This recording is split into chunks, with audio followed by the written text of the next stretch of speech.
Most gardeners assume that if you build a decent compost pile, worms will automatically show up and do the rest of the work.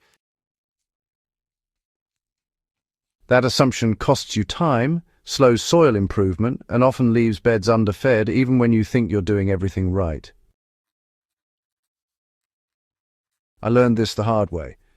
I had compost that looked perfect on paper, dark, crumbly, earthy smell, and the worms barely touched it. Then I added one specific kitchen scrap, and the worm activity exploded almost overnight. Within days, worm tunnels increased. Within 2 weeks, worm counts tripled, where I had previously seen almost nothing. Cooked starch behaves very differently than raw vegetable scraps. Once buried, it hydrates quickly and becomes a microbial hotspot. Bacteria explode first, then fungi follow. That microbial bloom is exactly what worms are looking for. This is why worms often ignore banana peels or eggshells for weeks. Those materials take time to soften and colonize. Cooked starch skips that delay. It becomes edible almost immediately at the microbial level. The key is moisture and particle size. Cooked rice breaks apart easily. Pasta does the same if torn or crushed slightly before burial. You're not feeding worms directly. You're feeding the microbes they depend on. Compost piles are often carbon-heavy by the time they're done. The nitrogen has already been burned off through heat and microbial respiration. By adding cooked starch directly into the bed, you create micro-composting zones in place. These zones stay cooler, wetter, and biologically active. Worms move toward them naturally, and as they feed, they drag surrounding soil biology with them. In effect, you're recruiting worms to process your soil, not asking them to live in finished compost that no longer excites them. The biggest concern people raise is rats and flies. That risk is real if you apply this incorrectly. Depth and quantity matter. In a typical backyard bed, I never exceed 1 cup of cooked starch per 4 square feet in a single application. I bury it fully, no shallow spots, and I immediately cover the area with soil and mulch. Wood chips or leaf mold work well because they buffer smell and moisture. I also avoid repeating the application in the same spot for at least 3 weeks. Worms don't need constant feeding, they need pulses of activity followed by time to process. Used this way, I've had 0 rodent issues across multiple seasons.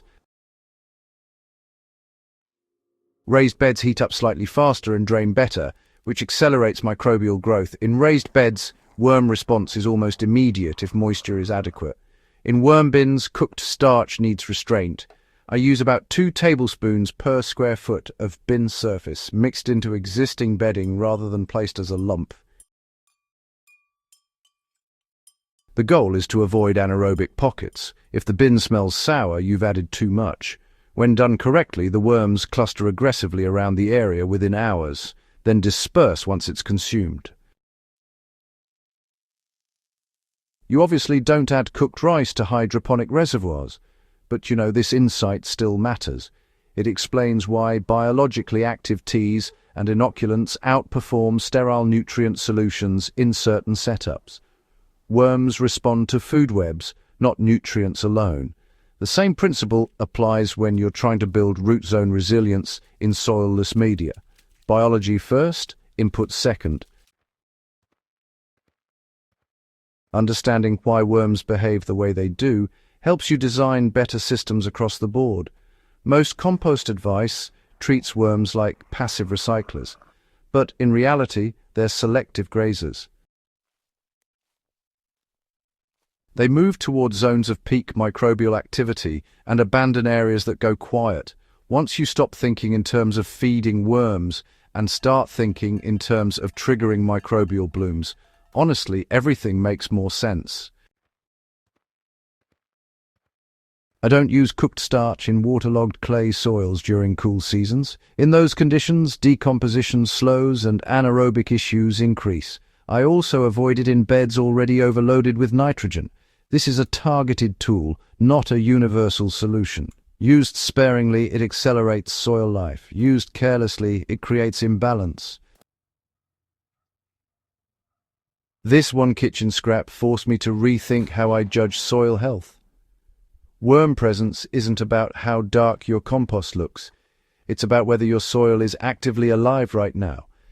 Give them what actually drives microbial growth and they'll do the rest. If this kind of practical, experience-based gardening helps you grow better food, subscribe to Farm Logic and share this video with someone who's tired of compost myths and wants results. Growing good soil is about understanding systems, not just following rules.